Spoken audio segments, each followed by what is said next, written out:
Visakha steel plant అంటే కేవలం ఒక పరిశ్రమ కాదు, ఆంధ్రులు తమ హక్కుగా భావించిన ఒక సెంటిమెంట్. ఆ సెంటిమెంట్ తుడిచిపెట్టుకుపోయే సమయంలో 2 సార్లు స్టీల్ ప్లాంట్ ను కాపాడింది చంద్రబాబు గారే.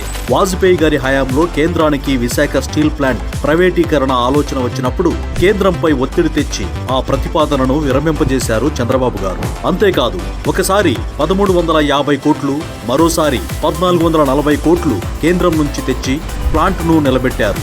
ఈ విషయాన్ని స్టాన్ఫర్డ్ కేస్ స్టడీలో కూడా రాశారంటే స్టీల్ ప్లాంట్ కోసం చంద్రబాబు గారు ఎంత కష్టపడ్డారో అర్థం చేసుకోవచ్చు.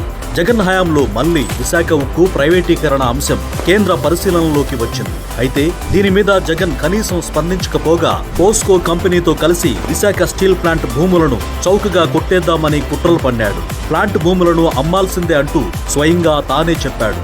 అప్పుడు టీడీపీ చేసిన పోరాటాల ఫలితంగా ప్రైవేటీకరణకు కేంద్రం వెనుకడుగు వేసింది. కూటమి ప్రభుత్వం అధికారంలోకి రాగానే స్టీల్ ప్లాంట్ ప్రైవేటీకరణను ఆపడమే కాకుండా స్టీల్ ప్లాంట్ పునరుద్ధరణకు కేంద్రం నుంచి 11,917 కోట్ల రివైవల్ ప్యాకేజీని సాధించారు చంద్రబాబు గారు. అంతేకాకుండా కేంద్రం రాణా బడ్జెట్లో 3,295 కోట్లను కూడా కేటాయించింది. విశాఖ ఉక్కు ఫ్యాక్టరీకి పూర్తి స్థాయిలో ఐరన్ ఓర్ సరఫరా చేయమని ఎన్ఎండిసిని కేంద్రం ఆదేశించింది.